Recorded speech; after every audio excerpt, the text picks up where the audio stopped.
We welcome you back inside American Family Fields of Phoenix as we get set for the 2024 Biloxi Shuckers season. But first up, it's spring training for the Milwaukee Brewers, and look who we've found. Everybody's favorite Australian, Josh Spence, former bullpen coach of the Biloxi Shuckers and the current pitching coach of the Wisconsin Timber Rattlers. Spence, thanks so much for joining us. Oh, my pleasure. Anytime.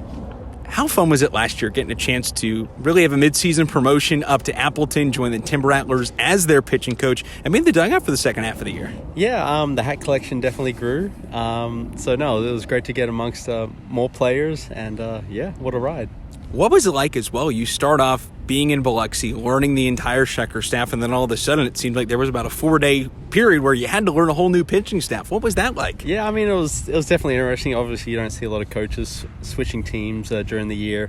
A lot of those players I had met previously in the Arizona League, so I kind of had a foundation there, but obviously when you coach, you want to build a relationship, and that's the most important thing. So I kind of had to do that, expedite that a little bit. But we had a great time. We're one game away from the playoffs, and hopefully this year we can achieve that. Well, you were with two teams last year. The Shuckers were just barely missing the playoffs. The Timber Rattlers just missing the playoffs. Hopefully for both sides, it ends up being a playoff run during the 2024 season. But for you, switching from a bullpen role to a pitching role of the pitching coach instead of the bullpen coach being in the dugout, what was that adjustment like being the pitching coach and kind of being in charge of everything?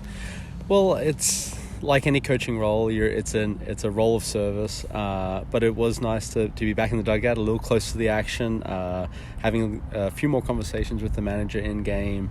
I thoroughly enjoyed the experience. I've had some experience coaching in the Australian Baseball League, and my previous stop was with the Padres in player development. So, it was just nice to get back in the dugout and be amongst them. Speaking of being amongst and having more conversations with the manager, the guy who you were talking to most of the time is the guy who's the new Biloxi Shuckers manager in Joe Ayrault. What was it like working with Joe last year? Oh, you're in for a treat. He's a really good balance of hard work and having fun. He's a great stepping stone for the players if their goal is to play at higher levels.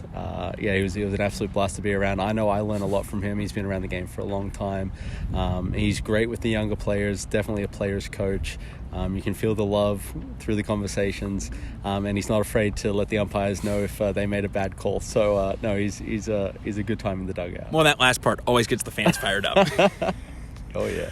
One of the big things, too, for you being back in the dugout, what were you able to learn from being back in the dugout and a little bit closer to the action? I guess the last time I was in the dugout, there wasn't as much data involved. So now the access of the numbers and the analytics during the game, very, very grateful to be able to have, one, the education here that the Brewers give us, and two, be able to impart that on the players and make some quick adjustments and, again, just be a stepping stone and a lifeline for them. You spent time last year with a lot of guys who either are likely going to be with the Shuckers to start the 2024 season or will be up with the Shuckers at some point during the 2024 season, one of them being Jacob Mizorowski, Tyler Waisner, another one. What did you see from those two guys last year, specifically in Wisconsin? They have great arsenals, solid work ethics. They're tall kids, tall righties, and they're still growing into their bodies, a little baby giraffe-ish going on. But, they're definitely going to be part of the core of the big club one day. Now, how soon? Who knows? But they definitely have the talent and the skills. Now, do they have the patience to keep at it? And one of the big things, too, with Jacob Mizorowski is him being able to come up to AA and basically blazing through 3 different levels during last year's season. Yeah. What were you able to see during your time with him in High A? Well, I was able to be around Miz a little bit the year before in Arizona. You can't speak highly enough of his arm and what he's able to do with the baseball, but he's also a great kid. He wants to learn. He doesn't feel like he knows everything yet. He's very coachable. I'm excited for the future that's in store for him. One of the big things, too, for you while you're here in Arizona is you get to see not just the guys who will likely be in High A with you in Appleton, but you get to see the entirety of the system. Have there been any guys who've really stood out to you in spring training this year? I can't give away too many secrets this early, but from a pitching development, pitching staff point of view, we got to be pretty proud of where they're at. Obviously, there's a lot of hard work left. But, the arms are in full flight right now, and, it's going to be an exciting year. Throughout the system, up, down, left, and right. Absolutely. Well, Spence, thanks so much for joining us. Great to catch you up. Best of luck this year in Appleton. Oh, my pleasure. Good to see you.